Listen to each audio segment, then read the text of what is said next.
Welcome back to Educator.com's English Grammar course. This lesson is about sentence types. Let's get started. All right, we're going to begin with an overview. We're going to ask, what is a sentence? We're going to find out what you absolutely need to have and what a sentence does. Then we're going to look at the four main types of sentences: simple, compound, complex, and compound complex. All right, what is a sentence? A sentence is a group of words containing both a subject and a predicate and expressing a complete thought. It's a self-contained idea. That's what a sentence is. The basic order for English sentences is subject, predicate, but we reverse that order for questions, there is or there are statements, and sentences that are inverted for effect. There are four common subject-predicate patterns. There's subject-linking-verb complement, which is covered in our lesson on linking verbs. There's subject-verb-object, covered in our lesson on objects. Subject-verb indirect object, direct object, also covered in our lesson on objects. And finally, the simple subject-verb. Now, a simple sentence contains one independent clause and no subordinate clauses. Now, you may be asking, what's an independent clause and what's a subordinate clause? Well, an independent clause contains both a subject and a verb, and it can, if necessary, stand on its own as a complete sentence. You could cut that clause out, stick it by itself, and it would be a perfectly valid sentence. A subordinate clause also contains a subject and a verb, but if you pulled it out and sat it by itself, it wouldn't make a lot of sense. It would be a fragment. It depends on the independent clause. It is subordinate to it. A simple sentence has only an independent clause. The subject and predicate may be single or compound, but the sentence contains only one subject-predicate pair. So, I must be true to myself. The subject is I, and the predicate is must be true to myself. Then I can be true to others. Again, the subject is I, and the predicate is can be true to others. Now, the compound sentence is a little bit more complicated. It contains two or more independent clauses, but still no subordinate clauses. The two independent clauses are connected by a coordinating conjunction, which we learned about in our lesson on conjunctions, or by a semicolon with or without a conjunctive adverb, which is also in the conjunctions lesson. So, we have a different form of our previous sentence. You must be true to yourself. There's our semicolon and our conjunctive adverb. Otherwise, you cannot be true to others. Now you notice these are both independent clauses.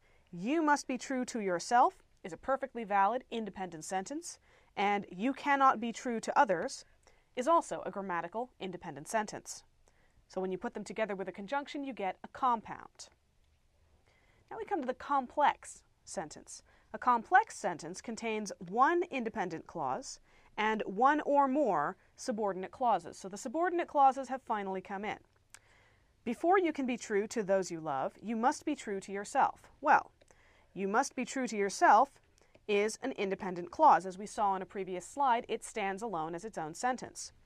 Before you can be true to those you love is a subordinate clause. It doesn't make sense by itself. You can't just walk up to someone on the street and say, before you can be true to those you love.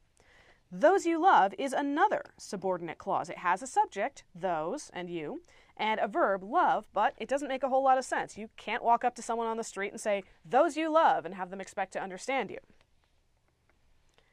All right, here is the mother lode, the compound complex sentence. A compound complex sentence consists of two or more independent clauses, just like a compound sentence, and one or more subordinate clauses, just like a complex sentence. So, I know that if I am not true to myself, I cannot be true to others. Well, we established already that I cannot be true to others is an independent clause, as is I know that. You can walk up to someone and say, I know, it makes sense. It's independent, but if I am not true to myself is subordinate. Pretty much any clause beginning with if is subordinate because if is a subordinating conjunction. So this is a compound complex sentence. You've got your independent clauses squished together like in a compound sentence, but you've also got this subordinate clause making it complex. Compound complex. Let's look at a few examples. Take a look at these sentences and see if you can figure out what type they are. A stumble may prevent a fall. Deceive the rich and powerful if you will, but don't insult them. Speak the truth, but leave immediately after. Take a good look. Pause the video if you need extra time. And here we are. A stumble may prevent a fall. That's a simple sentence, and the way you can tell is it's got only one clause.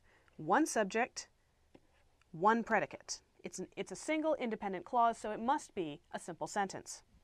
Now, deceive the rich and powerful if you will, but don't insult them. Well, we've got two independent clauses here. Deceive the rich and powerful and don't insult them. Those are both independent, which means that this has to be, at the very least, a compound sentence. But we also have the subordinate clause, if you will. Almost any time you see if, it's going to be at the beginning of a subordinate clause. So you've got two independent clauses and one subordinate clause, so it has to be compound complex. Speak the truth, but leave immediately after. Well, speak the truth is an imperative. It's got the subject you implied and the verb speak. It's an independent clause. It's a perfectly valid independent sentence, as is leave immediately after or afterward. So we have two independent clauses joined by the conjunction but, so this is a compound sentence. All right, we've got a few more proverbs here. Take a look at them. Absence makes the heart grow fonder. He who hesitates is lost. Never put off until tomorrow what you can do today. And silence is golden. See if you can figure this out. Pause the video if you need to. All right, absence makes the heart grow fonder is simple. It has the subject absence. Makes is the verb. It's a single independent clause. One subject, one predicate. It's simple. He who hesitates is lost. Well, he is our subject and is lost is our predicate, but this who hesitates is a subordinate clause. So we've got an independent clause and a subordinate, which makes this complex. Never put off until tomorrow what you can do today. All right, it's a command, so the subject is you. We've got put as our verb. Never put off until tomorrow, independent clause. But what you can do today is a subordinate clause. So we have one independent and one subordinate, so it's complex. And finally, silence is golden. Silence is our subject. Is our verb. Is golden is our predicate. One subject, one predicate, one independent clause. It's a simple sentence. All right, if at first you don't succeed, try again. Do as you will, but harm no one. A word to the wise is sufficient, and do unto others as you would have others do unto you. Take a good look. Pause the video if you need to. What kinds of sentences are these?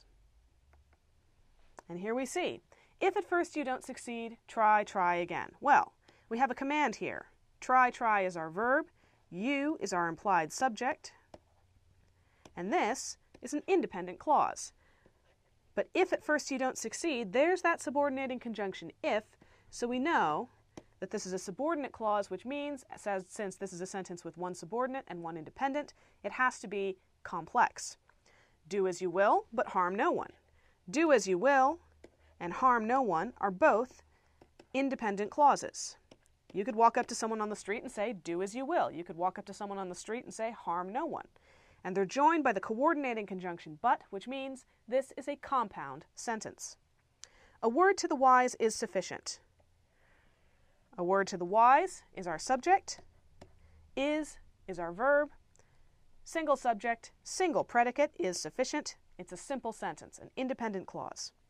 And finally, do unto others as you would have others do unto you. Well, do unto others is an independent clause. And as you would have others do unto you is subordinate. And an independent clause there as well makes this a compound, complex sentence. That's all for this lesson. Thank you for watching. Educator.com.